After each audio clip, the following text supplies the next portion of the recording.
微笑讲客语 ，Vivi 讲客家。嗨，大家好，我是Vivi先生，又到了Vivi讲客家的时候喽。近几年来，全球经济普遍不景气啊，企业界没有获利，没有达到预期的标准，什么裁员啦、失业啦，找不到工作人好多啊。好了，可是有一种人从不担心失业的问题哦，他练就了一身抗失业的功夫。这功夫就是什么呢？那个功夫就是撒忙，就是勤劳。客家话勤劳叫做懂撒忙。懂撒忙，比方说懂撒忙读书，很拼命的念书；懂撒忙赚钱，拼命的赚钱。所以很多人说客家人啊，向来非常的勤劳，是不是这样子呢？我觉得好像某方面来说，真的很有道理哦。撒忙，那么撒忙的相反词呢，就是懒时。懂懒时，很 lazy， 很懒惰的意思了。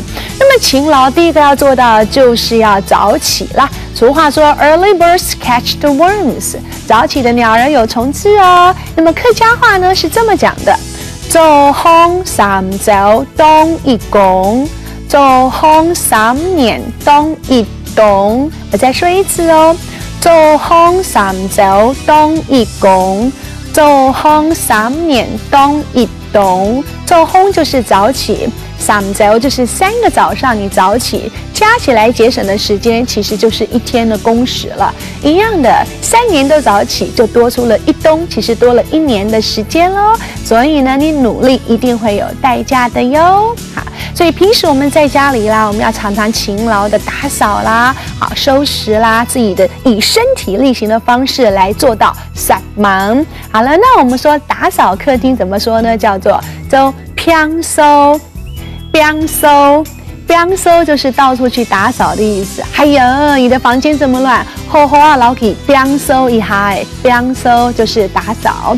那么收拾干净的客家话呢，把它收拾干净叫做减球。比方说咯，吃完饭以后，马上呢要减球，厨房才不会很乱哦。所以我们都喜欢和一个懂撒忙的人做朋友咯。OK， 好，跟徐薇老师念一次撒忙。撒忙就是很勤劳的意思，希望你们可以懂撒忙的人哦。安子 say 再见。